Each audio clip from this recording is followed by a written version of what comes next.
Il a disparu. Mais le Congo, lui, n'a pas disparu avec lui.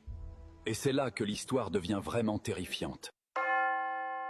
Mobutu meurt 4 mois après sa fuite, le 7 septembre 1997, en exil au Maroc. Sans funérailles nationales, sans discours, sans larmes officielles. L'homme qui avait tout contrôlé, enterré en silence dans un pays qui n'était pas le sien.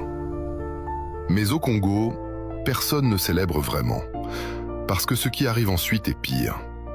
Laurent-Désiré Kabila entre dans Kinshasa le 17 mai 1997. Le peuple croit que c'est la libération. Les gens dansent dans les rues, ils pleurent de joie. Ils croient que 32 ans de souffrance sont enfin terminés. Kabila change le nom du pays. Le Zaïre redevient la République démocratique du Congo. Mais les mêmes généraux restent en place. Les mêmes milices gardent leurs armes. La même corruption reprend ses droits. Juste un nouveau visage au sommet. Et très vite, Kabila se retourne contre ceux qui l'ont aidé à prendre le pouvoir. Le Rwanda, l'Ouganda, les mêmes alliés qui avaient financé sa rébellion. Il les chasse du pays. Ils reviennent avec des armées. Une nouvelle guerre éclate, plus violente, plus complexe. 9 pays africains impliqués, des dizaines de groupes armés. On l'appellera la Première Guerre mondiale africaine. 5 millions de morts entre 1998 et 2003. 5 millions. Et Kabila ne verra pas la fin de cette guerre.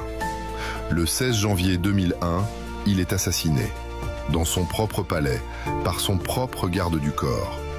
Un jeune soldat de 18 ans qui lui tirait dessus à bout portant pendant qu'il recevait une délégation. Personne n'a jamais vraiment su qui avait commandité l'assassinat. Son fils prend le pouvoir, Joseph Kabila. Il a 29 ans. 29 ans. Le même âge que Mobutu quand il avait pris l'armée en une nuit. Joseph Kabila restera au pouvoir 17 ans. Il modifiera la constitution pour rester, il organisera des élections truquées. Et quand il partira finalement en 2019, ce sera pour transmettre le pouvoir à un allié choisi par lui-même. Depuis 1960, le Congo n'a jamais connu un seul dirigeant arrivé au pouvoir proprement et parti librement. Pas un seul, en 60 ans. Et pendant tout ce temps, le sol congolais dort sur des richesses impossibles à imaginer.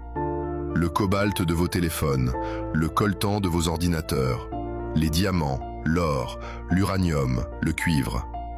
Le Congo possède 70% des réserves mondiales de cobalt. Sans cobalt, pas de batteries électriques, pas de Tesla, pas d'iPhone.